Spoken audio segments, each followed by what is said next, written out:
Ready? Welcome. You're listening to Beyond the Front Door podcast with Lindy and Rhea at Peak Properties.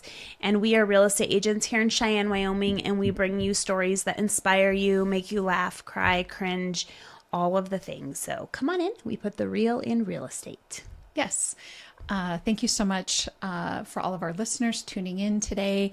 We are, as we're getting ready for the start of the school year, we are happy to have Janelle Jones from ForMak on to talk about her project and everything that goes on within her organization throughout the year, but especially here in August as we prepare for the first day of school. So anyway, welcome. Thank you for being on today. Did I say your name correctly? You did. Okay, good. Thank you. I've been messing that up just a little bit lately, so I wanted to make sure I got that right. So Thank you. anyway, if you could just start off and tell us a little bit about you, like if you grew up in Cheyenne or if you came here from another place, your family, kind of where, what got you sort of your family, raising your family here in Cheyenne. Sure. So I was born here on F.E. Warren Air Force Base. My dad is a retired lieutenant colonel in the Air Force. And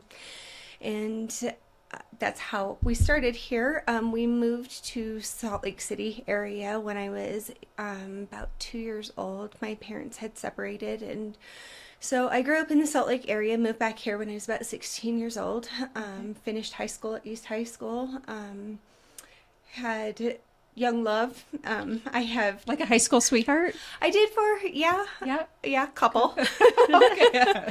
Yeah. And then I had my oldest son, Kaiser, who is 27 years old now, and he travels all over. He is a creative director for country music artists, and so I have a lovely little lady in his life that I am so happy to have because she's like my own daughter now. Yes. I'm so excited. It's so fun when the family expands a little bit. Yeah. And then my youngest child is Mac. Everybody knows him as Mac Evans. Yep. And he was 13 years old when he was killed. So that has been that's been a little bit of a challenge for my family, for my husband and I. I've been married to my husband, Cliff, who is a railroader for about 5 years now. We've dated for 10, so before that. So it's been long lasting. Just he's a wonderful man. He's been such a great support in my life, and I couldn't imagine like going through what we've had to go through without him. And Sure, absolutely. Do you so before you started the ForMak organization, were you a stay-at-home mom, or did you have a profession or a career you were pursuing? So I still have the same job. I am employed at Adora Day Spa, which is owned by the Cheyenne Skin Clinic. Dr. Serbrug and Dr. Crystal Massey are my bosses. They're just absolutely wonderful to work for. Sure. I love those ladies, and I work in this spa with a bunch of just wonderful ladies. We're all like family. I've been there for 23 years now. Oh, wow. So Wow. I've raised both of my children being there, so everybody knew my kids and have all been supportive, and just we've been like a little family. And that's one of the reasons why I love Cheyenne so much, is just you just have a lot of family around, extended family. And Yep. We were just talking about that, weren't we? I think we talk about it every episode. We do. yeah. We're in Wyoming, and we really love that tight, close-knit feel to our communities. And all my clients are just wonderful. I love every single one of them. They're just amazing. So, Sure. And everybody's just so supportive of the journey that my life has taken. So Sure. Well, I guess on that note, if you'd be willing to tell us a little bit about ForMak, what happened, when, I guess I don't know the exact year that it started, but if you're willing to share whatever you're comfortable sharing. Sure. So on November 5th, 2021, my day started just like any other day. I got up and I make my boys a hot breakfast every morning. So I got up and made Mac some breakfast and got him up and we talked about like what he needed to do for the day. He was going to leave to go to school a little early to retake a test because he was going to leave for the weekend and go to Texas to a Cowboys game with my husband. So I told him, you need to get your suitcase packed. We had this whole conversation about it because he was begging to go to the movie with his friend Dash after school. And I said, sure. no, that's fine. You can go to the movie, but you got to get that suitcase packed. So we had this just normal morning conversation. And on his way out the door, he turned to me and he's like, Mom, doesn't my outfit look drip today? Drip. Which I guess I love it. to teenagers, that just means, you know, I look really cool. Cool. Yeah. Yeah. And he just flashed the biggest smile. And anybody who's ever met Mac knows the kid had the best smile. Just so happy. And I gave him a hug and I told him, of course, you know, you always look cool. And gave him a hug and told him I love him. You know, we always say I love you every time we left each other. And he put his backpack on over his shoulders and left to head to school.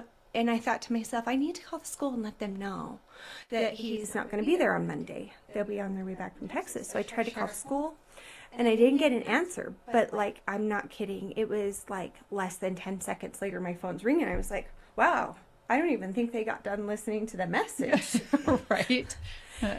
And it was just not exactly what I had expected. It was the superintendent, or not the superintendent, excuse me. It was the assistant principal. And she says, Mrs. Jones, you've got to get here right away. Something has happened. And I'm just thinking, he just left the house. And I just like, you know, like what could have happened? Yeah. And I'm looking at the clock and it was 7 minutes from the time that he had left the house. Wow. And just as soon as I hung up the phone, I remember from in my house, I could hear sirens. And I'm only a couple of blocks away from the school, so this is a path he has taken all the time. He walked across a crosswalk that was much bigger than this one when he was walking to Davis Elementary School.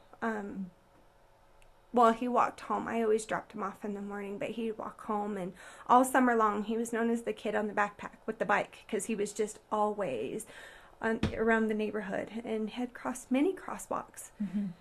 But I didn't know what had happened yet. So I'm grabbing my purse and I'm heading out the door. I'm like running out the door. And everything is just such a blur, all the small little details. I think sometimes your mind forces you to block some things out. But for whatever reason, it doesn't block out the really traumatic things that you'd see when you come on a scene like that. Sure. So when I pulled up, I couldn't even get very close because everything was blocked off and there was just flashing lights and ambulances. And I got out of my car and I went walking up towards, and as soon as I saw him, I remember kind of starting to run, and there was this man that was in a military uniform, and I'll never forget him. I'll never be able to find the words of gratitude for him that day and everything that he did for me in that short bit of time that morning. But he just walked up to me and he kind of guided me away because they were doing CPR on him. My son was laying in the middle of the road, just unresponsive. And they kind of had me sit down on a curb, and I just remember shaking. I remember looking at my phone and thinking, I can't even think. Everybody kept asking me, do you need to call somebody? Can we call somebody? But I couldn't even think of names. I couldn't even remember what my passcode is. And you guys know those are numbers you use all the time just to open and unlock your phone. And I couldn't even think of those numbers. It was just, I think I was in just such a state of shock. And I just wanted to run over and hold him, but I couldn't. They got him up on our gurney after a few minutes. They kind of got him stabilized enough, and they were going to put him in the back of the ambulance. And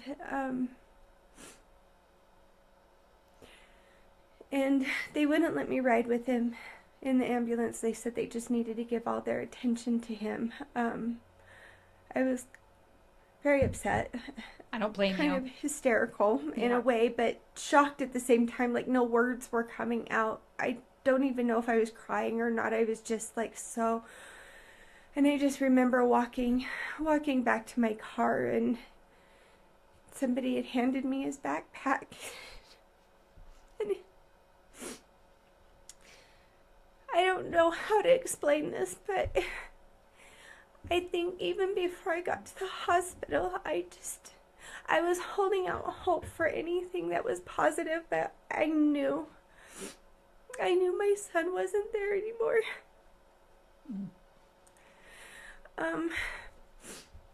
We got to the hospital. A police officer, he escorted me, and that was very kind, but I mean, I was probably not the best to have on the road either. I was just curious, did somebody drive you or did you drive yourself? They said they didn't want me to drive. Okay. And it was clear I was kind of like in a zombie state. I was like, I was almost like, just in terrible shock. Yep. And so he drove me there, and my husband, I mean, we did figure it out. I remembered enough and got a hold of my son and my husband was working in Colorado, and so he left immediately and came. My older son he was on tour in Boston and with an artist, and he got on a plane and headed back to Denver. With the assumption that he was going to be picked up at the airport and brought to Children's Hospital in Denver. Sure. His best friend was going to go pick him up. Like, there was already people calling and trying to figure out all that stuff, and so he just knew that his brother was just in very critical state at that point. So, and that was the plan. I mean, my mom was going to meet us in Colorado Springs at Denver Children's, and we had family, and my dad and stepmom in South Dakota, same thing. So when I got to the hospital, they kind of shimmied me back into basically like a holding room. It's just you're away from the waiting room, but they wouldn't let me be back there with him. At the time, they said they needed to kind of do some x-rays and some scans and do some stuff. That had to have been very hard. It was the longest waiting period of my life, and Yep. I think it was a couple of hours. They did some surgeries to put tubes in for his lungs. They had to do CAT scans and MRIs. While I was sitting in that room waiting, two chaplains showed up, and I will tell you, I'm never a rude person, but I felt like, why are you here? Go away. Go away. I need you to go away, because this is not good. If you're here, this is not going to be good. And they're supposed to bring comfort, but that doesn't bring much comfort. No. So anyways, they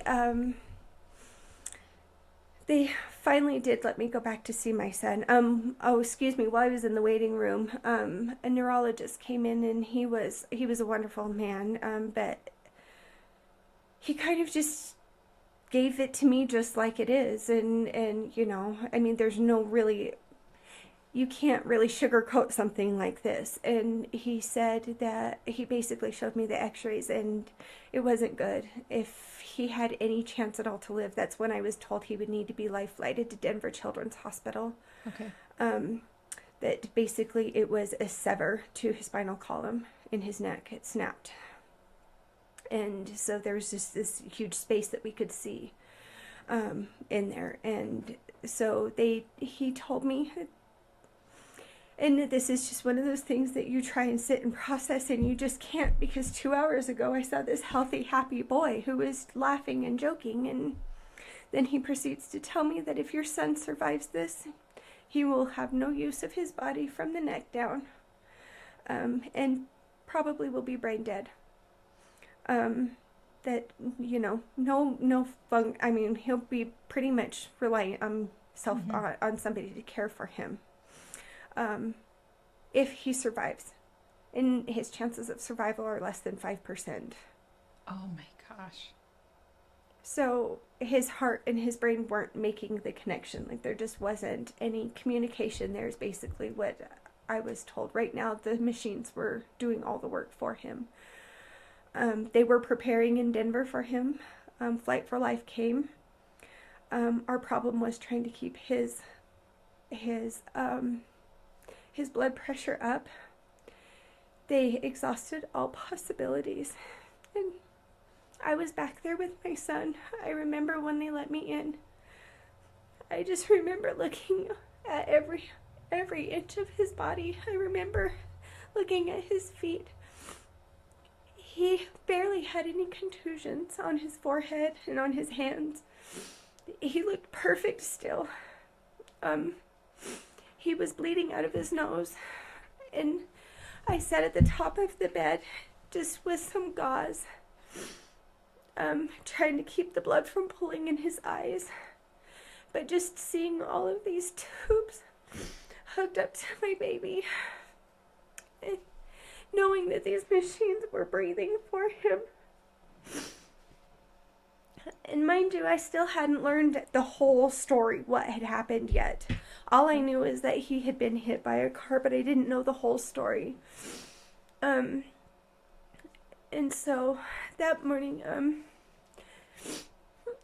I said my goodbyes to him. I was running my fingers through his hair, just smelling his hair, because I knew it might be the last time I got to do that. I remember giving him kisses and telling him if he can fight through this, we're going to get through this somehow. But I remember telling him that if he had to go, I understood. And moments later, he was gone. I remember the doctor saying, we've done everything we can. And I just remember looking hopelessly at the doctor and thinking, this is it, that's it, It's just a reminder how fragile life is, and it can be here one moment and gone the next. And you just never know when that can happen. Mac was a pretty special kid. He was the most forgiving person. He saw the best in everybody. I had one mom leave me a note, and it said that while her daughter was crying in the hallway at school and everybody else walked past, he stopped and put his arm around her, asked her if she was okay, and offered to walk her to class. Like, those little things, that's just like so Mac. And so I hope that people hear that message and understand that, we all have a purpose in this life, and I think his was just showing love and kindness to everybody. I mean, he was such an inspiration in that way, and he's really inspired me to do so much good. And I don't think I'll ever be able to live up to his legacy. I'll try. Oh. I'm trying, but to live up to like the kind of person that he was, because oftentimes like he would call me out if he thought I was being a little judgmental or our kids have a tendency to do that, don't they? And or if I was doing something that he didn't think was right, he'd question it, and I'm like, you know what, you are absolutely right. And I'll say that our kids can sometimes be our best teachers, and and exercising patience and kindness and love, and he just exude all of those things. And it's been a joy dropping off these posters for this week. I had the pleasure of meeting one of the owners over at the Frontier Trampoline Park. Oh, sure. And when I asked her if they would hang a poster, she didn't even know it was his mom, but she says, Mac was one of our regulars. Oh. And she said, and he had the best smile, and he just got along with everybody. And I just think, still, I'm hearing stories about those little him. nuggets are. And I just told her, thank you for saying that. And then I introduced myself, and it just turned into a whole thing, a moment for me anyway. It's just like, for me, those are days I win the lottery, when one of his friends sends me a video with him in it, and I hear his laughter, or... because that's all I have now. I have pictures and I have memories. And so, but it means the world to our family when we get those. And I always share them with his brother or my husband. And it means a lot. And just to hear those little things, it just kind of keeps encouraging me to do the stuff that we're doing. Well, as parents, I think the greatest gift is when our children are good humans and when other people share that with us. I mean, we talk a lot about, raising our kids to, be independent and chase their goals and have a family and do all those things. But really, at the end of the day, we just want them to be good people and to have an impact on the world around them. And to participate, like, just don't sit back and, and I just, over those months after I lost Matt, I kept thinking, I need to do something. Like, this just can't happen again in our community. So I'll kind of give you a little scenario about how that happened. That accident had happened, just for people who don't know. Okay. So Mac was walking to school that morning, and he was standing on the corner of Moccasin and Western Hills Boulevard. And there's a crosswalk right there, right by the fire department, and he was going to cross that street to get to McCormick. Well, according to the dash cam footage, what we have seen and what we know has happened, and all of the stories from witnesses and all the people that were involved. So when he was standing there on the curb, he was doing everything right. He waited. There was a truck that passed in front of him, and he waited on the curb, and he looked both ways. The vehicle that was next, there was 3 vehicles going westbound on Western Hills Boulevard. They had stopped and basically gave him the permission at that point to start making his way across the street. He looked again, both ways, started making his way across the street. About the halfway point, maybe just slightly beyond that, and it's not a very long crosswalk. They were all laying on their horns in the westbound lane. Everybody started honking. And, of course, naturally, if you're walking and you hear horns honking, stop. He looked in their direction to see what everybody was honking about. That's what we saw. And missed this driver that was coming in the eastbound lane. And they were honking at him. I'm assuming the eastbound, the car. Oh, the people were honking at the car that wasn't stopping. The people in the westbound lane were honking, trying to get the driver's attention in the eastbound lane. Yep. And maybe even to get his attention, but he just had looked in such with the length and the space of that smaller crosswalk and stuff. That's just kind of how it was. It wasn't. It was a split second. It wasn't even time. The driver wasn't paying attention to the road. Was driving distracted, and never saw him. And it didn't break until after the impact. So. I think that that's the hardest pill to swallow in all of this, was that my son's death was preventable. It was 100% preventable. All distracted driving is 100% preventable. So I think that we live in a time now where we have a lot more distractions. Everybody's in a hurry to get somewhere. We have a lot of arrogant drivers, people who think their time is more important or what they need to do is more important than everybody else, but not considering the safety of others that you put on the road. And I would really like to start a zero tolerance campaign for school zones. And so that's kind of like what ForMak has started, is just getting the community on board. I started ForMak in February of 2022, so just months afterwards. I decided to start a nonprofit, so all of the time given by my board and myself, and I have the ForMak board consists of 8 of us total, but I have 7 board members. Every single one of them is just dear to my heart. I love these ladies. They just do so much. They give so much of their time and their energy to what we're doing, and so, but I think our organization, the goal is that we keep this at the front minds of all of those who it needs to be, like city council members, our community members, people who are just driving, like to bring awareness. I would like to eventually grow this statewide, but I feel like I really have to work locally, and we need to see how we can make our city better before we can actually go outside of it. I think a lot of other places don't have as many issues. We're just more densely populated here. But we have so many schools here and so many issues with crosswalks and with the crosswalks, with lights, with signs. We don't. Our plan was done. There was a safety audit that was done back in 2010, and to the best of my knowledge, nothing was done with it. So in my mind, I feel like that's a huge waste of taxpayer money. Yes. So we have recently launched, I think a lot of the community knows this, back in November, just before Mac's, I call it his angelversary. They actually, Sweet word. they actually did an open house at all of the schools to get feedback from the community. So this audit will be coming up in, I think that they'll have it prepared this fall. And then we will have a good insight at all of the schools. So Stan Tech is doing the audit, and they know, they're consultants, so they can give us like a breakdown of everything that needs to happen, where the new crosswalks need to be, where signs need to be, if we need more lights.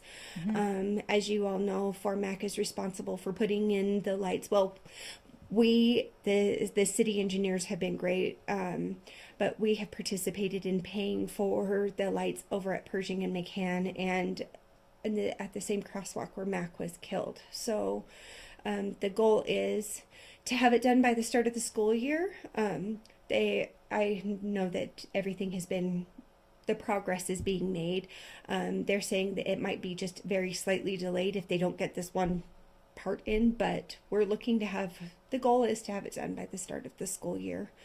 Wasn't there last year some change to the layout of the crosswalk where your son was killed last year?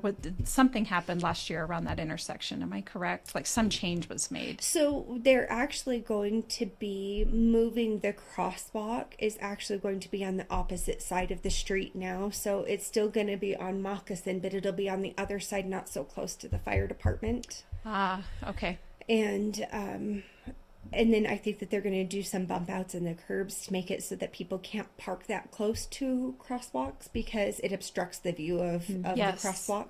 Yep. And my idea, because I was out there that whole year afterwards doing crossing guard duty at McCormick, and I could tell you, if I couldn't see cars coming, I know they can't see pedestrians, so it kind of goes both ways. And I feel like that's the same reason why we're like putting in the lights and stuff too, because I feel like that the more notice that you can give drivers that somebody is on the crosswalk, the more likely it is that they will be slowing down and stopping in those areas at that point. It's just more about like getting people's attention and having some awareness. And not every school needs one, but some of those that are more densely populated and you have way more traffic, that's what these audits will tell us, is how much traffic is going through and what would be appropriate to put in these certain intersections, or But That's awesome. the thing I would really like to do is I really want to get our school board, the school district, on board with getting us crossing guards at all of the schools. Because I have no doubt in my mind that my son wouldn't still be with us today if we had a crossing guard there that morning. And I will say, so we've done for the last 2 years, the Cheyenne Board of Realtors has rallied realtors and neighbors around just the awareness on the first day of school and helping people remember that it's the first day of school. We have kids out walking. And for anybody out there that hasn't volunteered to do this, that you really should, because it's a half hour out of your time in the morning and in the evening, and you learn a lot about people in trying to do it. The first year that I did it,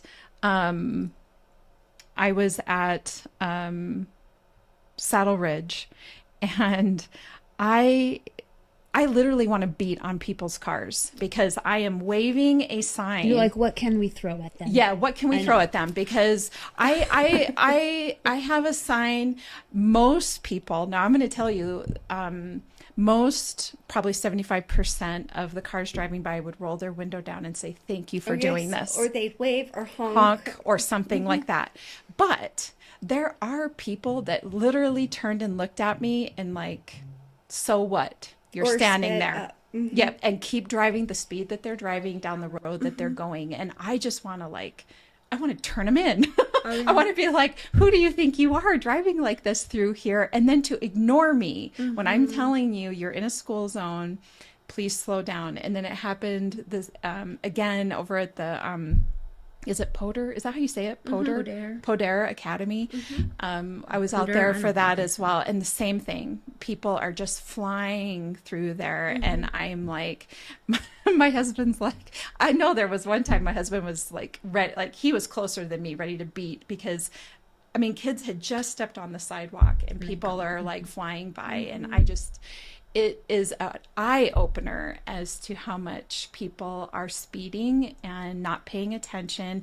And then even like you say, I don't know if I would call it your example of an arrogant driver. Probably mine would be more like, it's sort of an audacity. Like they don't really care. They're going to drive the speed that they're going to drive. And I think that of course it's very reckless, doing that. I understand everybody's in a hurry, heading to work, doing whatever it is that you're going to do. But not only is your life devastated by this, but I'm assuming the life of the driver as well. Oh, I have absolutely no doubt in my mind. And it would be devastating if I hit a child. I just bury me right now.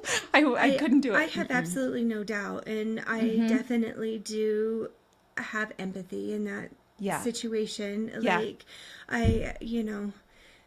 it has taken a lot out of me too, and I'm still. Forgiveness is a journey. It takes and it's a deeply personal one, especially when it involves one of your children. Yes, well, a piece of me. I mean, this part of me, the best part of my day, every day when I would go home. I mean, even my son would walk to work and wait for me at the end of my work shift some days, just so he could walk home with me. And I can't tell you, like, all of these little moments now when I walk home or anything I do that I remember, like, even going through, like, the drive-through at McDonald's. This sounds so stupid, but we had this funny thing called food tax. I would take him, and he'd have to give me food tax. Like, sure. He'd let me have a bite of his McFlurry and a French fry. I was going to say the French fries, but okay. So, but it was like a little thing between the two of us, and, and it's just like these times now, it's I can't go to do certain things, or when I do, I can't help but cry a little bit, like it's just my whole world has changed, and I can't think of a day or a moment that goes by that I don't think about him or want to do something for him. And that's what ForMak is. Like, I just think, I'm trying to make his death not be for nothing. Like, my hope is that we never hear about another child being hit and killed. Like, no kid should be injured walking to or from school, ever. And wasn't it just like a week after your son was hit, there was another child that was hit as well? 3 days. You're right, because it was two kids on the East High Crosswalk. Monday, right? Yep. On the East High Crosswalk. And then just this past year, oddly enough, at the same intersection where we're putting lights in, there was a young man, a 12-year-old that was hit. Unfortunately, just broke a leg. I don't know all the circumstances behind that, but I think we really need to focus in school zones and really have a zero tolerance for any kind of distractions or speeding or, those kids, some kids can be really unpredictable, and that could really be related to as an accident. But is it really an accident if you were driving distracted? Right. Where did the accident happen? The accident happened as soon as you picked up your phone or as soon as you took your eyes off the road.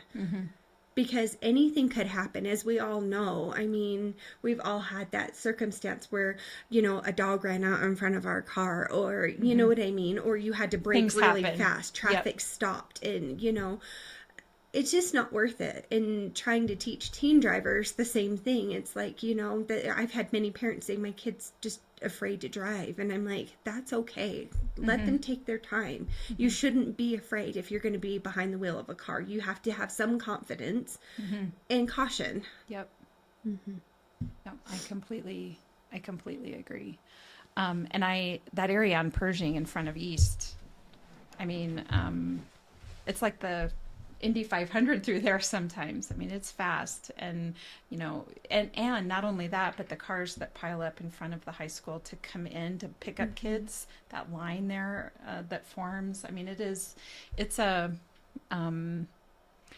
I think it's all a really good reminder that none of us want to be responsible for hurting a child or really anybody. And we don't want it to happen to somebody that we care about, you know, and it really is very simple in terms of slowing down, not drive distracted, pay attention to what you're doing, because your vehicle is a weapon if you're not using it correctly.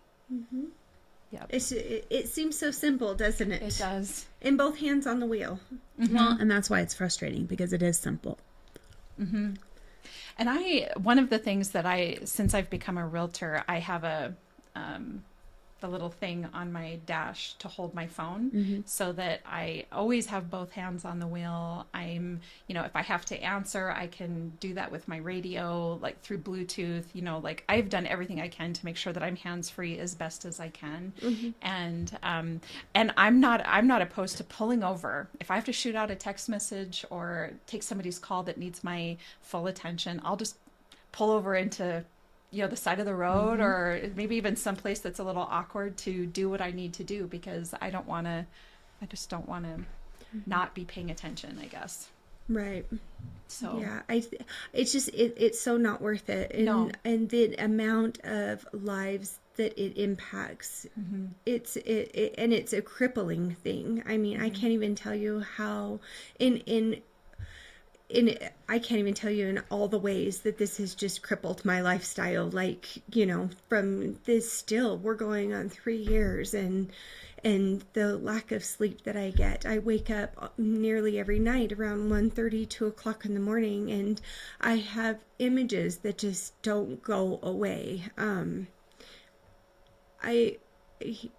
I mean, working tirelessly around the clock just to try to make things safer for other people's kids, you know, and trying to get community members and people. It just always, I just feel like I'm constantly like on the go. But like I said, little things like going to certain places, or, you know, just hearing a certain song, or hear somebody say something, or, you know, I think sometimes even, and this is just, it's nothing can be done about it, but you go somewhere and you see a mom and her teenage son.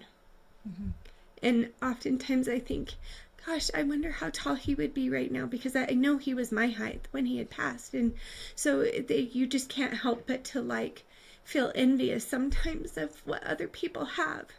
And then sometimes the anger that I feel when I hear the way that some people talk to their children. Sure. Or I've heard people complain about like, oh, my teenager did this, and they're like mad and they have all these things. And, you know, in my mind, I'm sitting here thinking, gosh, I wish I could share my perspective, because I would give anything to have those problems right now. I would love to have teenage problems right now. So it changes you in so many ways, and I'm hoping that I just didn't want it to turn me into a bitter person. I wanted to do the things that I'm doing out of love and love for my community, a community that he loved. And so many people were there for me after all of this had happened. Our community just really showed up. But I think that the best way that now that people can show up for me, ForMak, is, you know, and for all of the kids, is just to be a respectful driver and really pay attention, especially going through school zones. You know, I'm not saying just in school zones, I'm saying that, you know, Everywhere. I think everywhere. I tell my driver's ed kids all the time when I was there talking to the driver's ed kids, I said, you know, 20 miles an hour is not a suggestion. It is a rule. You will usually see 20 mile an hour postings in somewhere where there is higher pedestrian activity, like the downtown area, school zones, those kinds of things. It's because you can stop a lot faster going 20 miles an hour than you can going 30 or more. So just think about that. Yes. You know, it's Slow down. It's so simple. Yep. So what all does your organization do? What sorts of projects are you involved with? I bet a lot of people know about the walk run, and then of course about the But yeah, if you just share with us what you do. Sure. So we have, as you know, the walk run. We usually do that around Mac's birthday, which is June 5th. So, Okay. this year, this was our fun shirt this year. We Yes. decided to do a tie-dye, and so it was on June 8th. And then we participated in YO Gives this year, which was Wonderful. outstanding. We made $7,857 in donations, and that was not with the Hughes grant incentive. Right? Sure. And then August we do back to school, so that's always a big thing. That was something that the Cheyenne Board of Realtors and ForMak kind of came together on. They said they would love to participate in this, and it seems like it's just gotten better every year, hasn't it? Yes. And we all really rally behind, all the signups, and It's also everybody- just really, it's fun to go just It is say hi so to the kids and fun. have a good day. And they're all excited about school. It is so Yeah. fun. It Oh, is. one of my ladies, I have to tell you guys a really funny story Yes, about that. please. She was out there volunteering on the first day last year. And she said, here comes these two little kids. And she was holding up the sign about the first day of school. And she heard the little girl tell her brother, get out your money. I think we need to give them some money. She thought she was homeless. Holding up a sign in front of the school. Oh, and then that's precious. I thought that was just precious. I was is. like, oh, kids have such good hearts. They do. But I thought that was so funny. And she was like, oh, no, I don't need your money. Save that for, you might need a snack after school. And so I thought that was endearing. But I've heard so much good feedback from the community and people who say, gosh, this is so nice, because even those of us who are not drivers, that are drivers but don't have children in school, it's a good reminder. Yes. Because you go all summer with just going the normal speeds, then Yep. all of a sudden it's like it changes. Yep. So it's kind of a great reminder for the community. I wish that we could do it a little bit more frequently. I know that's just, Sure. it's not a possibility. I wish we didn't have to remind people that, school's going on. But, it's nice on the first day of school, morning and after. And so For those that don't know when the first day of school is, I do think it's good because not only are you driving and seeing everybody out with the signs, but you're seeing it all over social media as Right. well, as we're all posting the pictures and sharing. And it is, I don't have kids in school, and so I don't automatically know when the first day of school is. So if I wasn't participating and helping, I wouldn't necessarily have that in the forefront of my mind. So I think that But makes sense. we love to keep it such a fun and positive thing. Yes. And it really just seems to be responded well. The community responds well to it. And we appreciate our volunteers so much. For all of our events, we just get so many wonderful volunteers who have so much fun, and I love having them, and I can't even tell them all. I wish that, at my 5K, I've said before, I wish I had the time to sit and just talk to everybody Sure. the whole time. Yeah. It would be, but if you've ever seen me at one of those events, I'm running around like a chicken with my head cut Sure, off and trying sure. to keep everything going. Yes, coordinating any fundraising event, and especially a walk run. It Yep, is. It's a lot of work. And then finally, the last thing that we are doing, we are hosting a golf tournament this year. It's on September 20th at the Cheyenne Country Club. So Okay. it's a shotgun start at 9 a.m. It's a 4-person scramble. So I think it's just pretty straightforward, but we do have prizes for teams and individual. But it is definitely going to be a good time. We had a great success last year. I think we raised about $24,000. Wow. So, yeah, we are constantly working at doing positive things in the community. It's those events right there. It takes a whole year's worth of planning just to keep them all going. But It does. I hope that the message stands loud, even those months that we're not out constantly, staying relevant in the community and trying to keep pushing the work forward. But we're hoping, like I said, to have that audit back so that we can maybe start looking at some of those projects. And I really hope to get City Council on board in helping us to make those improvements and changes too, and start seeking out some grants and more funding so that ForMak can match those funds and maybe stretch the money that we have raised a little further. Yep.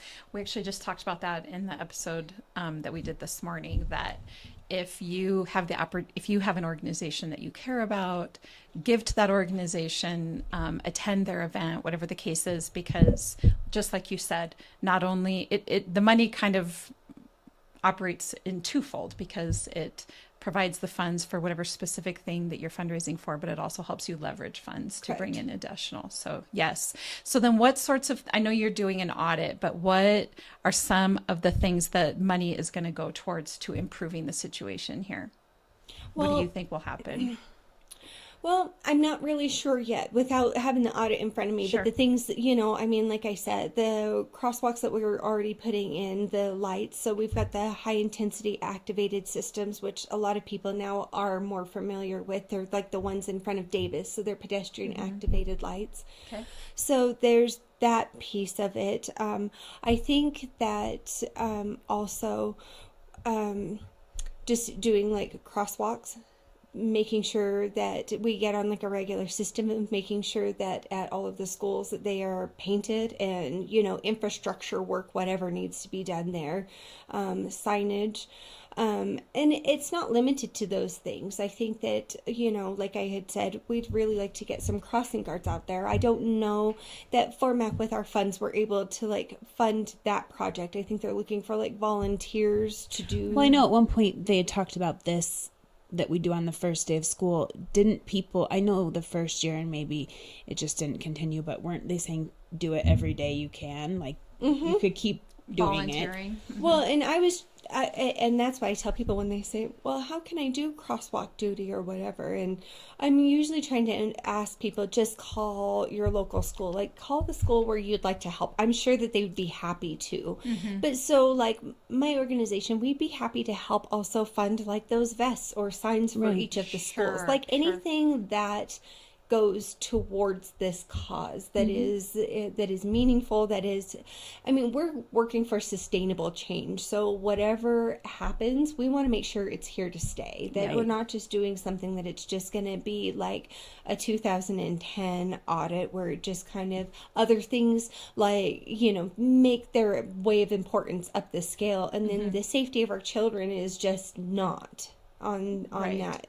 It doesn't even make the cut. And I think that needs to stay relevant. It needs to stay like as a priority in our community, and I hope that we're able to do that with city council, and even as members change, that it still stays on the a priority to all of them.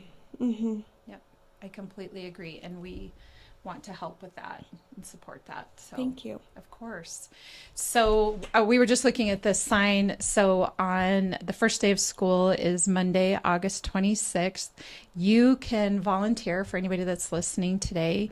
You can volunteer to take a morning or an afternoon on that day. Of course, any day, like you're saying, but for this event, specifically that day, to volunteer. But I guess even if you can't volunteer, some amazing ways you can help would be to slow down and not engage in distracted driving.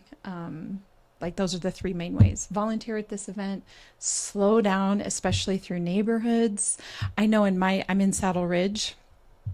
My street has a girl gang on it. I call it a girl gang because I think there's about 12 or 15 elementary school girls that are up and down my street endlessly on scooters and bikes. And I am like terrified to back out of my driveway every single day. So I'm like, I'm looking in my mirrors and my camera, and I'm like, is anybody out there? And the girls are all pretty good, but I mean, when you live in a neighborhood, you got kids around, you got to be paying attention year round, right?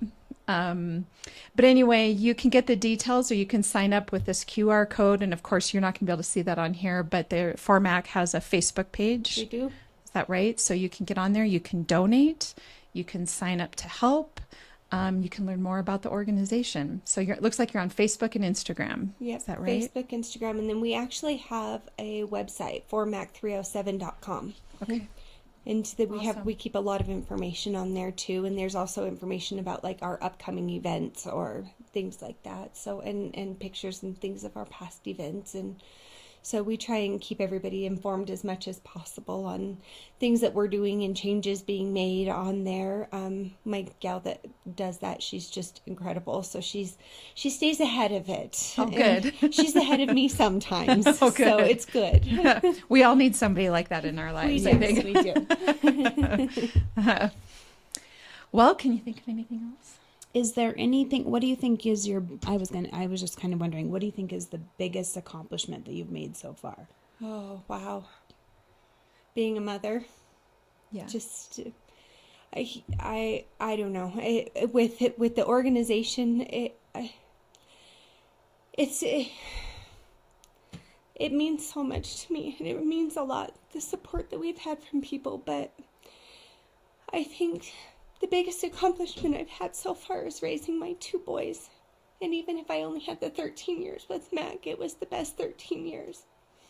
And what an inspiration he has been to me, and in the lives of so many other people at this point, you know. And I'm hoping that what we're doing in honor of him saves more lives. But it just, you know, I had a very emotional moment one day when I was walking my dog, and they had started the construction work on Moccasin and Western Hills Boulevard, and instantly I got very emotional because it not only took me back to that time, but it's just a bittersweet thing, and I don't think anybody will understand the true cost of that light. I can say that the organization paid $57,000 towards the grant and everything else that went with that. But it's priceless. I mean, I lost my favorite little human out of that situation. So, Yep.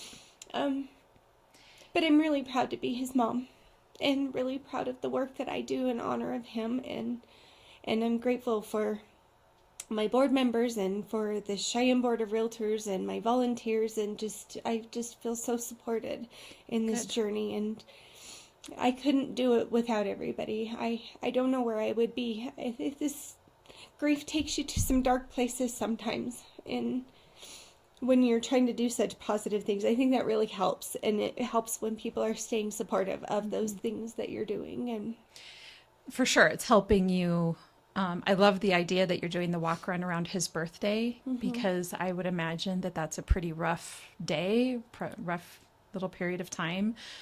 So the fact that you can celebrate him still With a bunch of people. That's really amazing. And to know that, I mean, it's because of you. I mean, he lost his life, but it's because of you and everything you're doing that you're keeping his message alive. And so I hope you give yourself, I don't know if pat on the back is the right phrase in this situation, but giving yourself the grace that you're doing all the right things, but you're a mom at the end of the day that lost her child. And I can only imagine what you've been going through. It's every parent's worst nightmare to lose their child, no matter the reason. yeah. So anyway, everybody, I would say most people in Cheyenne know who Mac is now, right? And that's, I think they know him. Yep. He was well known before, but Yes. you know, I'm really glad that people, I hope they don't forget, you know, and for the right reasons too. Was there anything else you would like to share about Mac or about the organization before we're done here today? I think that he would love all of this. Good. I think he would just be beaming ear to ear, especially things like tacos for Mac and all of the little things that we do, like the little small fundraisers, and just all the people like showing up, and yeah, I love seeing people wearing our shirts like randomly at stores or out walking, and it touches my heart to see catch these little glimpses of Mac in places, and it just is very sweet. It means a lot to me that our community is so great, and I know he would love every bit of it, and I truly believe that we have a little divine help in this, so Sure. I think he's on this journey with us. Yeah, I completely agree. Me too. Well, thank you so much for joining us today. We really appreciate you sharing your story. It's a hard one, but it's a necessary one, especially as we're heading into the next couple of weeks. We want to make sure that all of our littles stay around and that we don't lose any more. Yes. So thank you. You're welcome. Thank you. Of course. And for all of our listeners, thank you so much for tuning in. And of course, we encourage you to sign up to help with ForMak or to donate to their organization. And of course, although this feels completely out of place to say at this moment, Lindy and I are realtors. So if you're looking to buy or sell, you know where to find us at www.sellcheyenne.com, as well as all of our social media channels and Beyond the Front Door podcast on YouTube, Spotify, iHeartRadio, and Apple Podcasts. And we hope you get involved. Thank you. Okay. Well, thank you for sharing. You did it.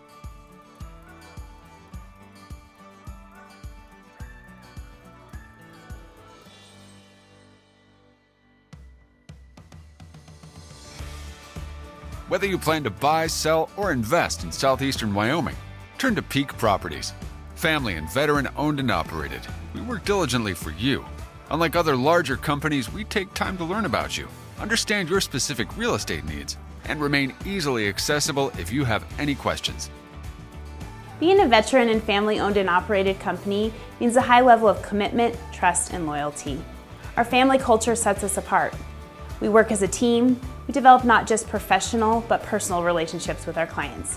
When you choose Peak Properties, you become part of our real estate family. Looking to relocate to Wyoming or just move across town? Peak will be there for you every step of the way. Recognized for excellence and dedication in the real estate profession, we're proud to be one of the most trusted and knowledgeable names in our industry. Let Peak help you find your dream home or investment property today. Our agents will make sure you're informed and listened to as they guide you to fulfilling your real estate goals. Reach out today. We have sold and purchased several homes through Peak Properties, and each time I've been impressed. They are great about guiding us in the right direction and always being in our corner. Peak Properties. Let our family show you the way home.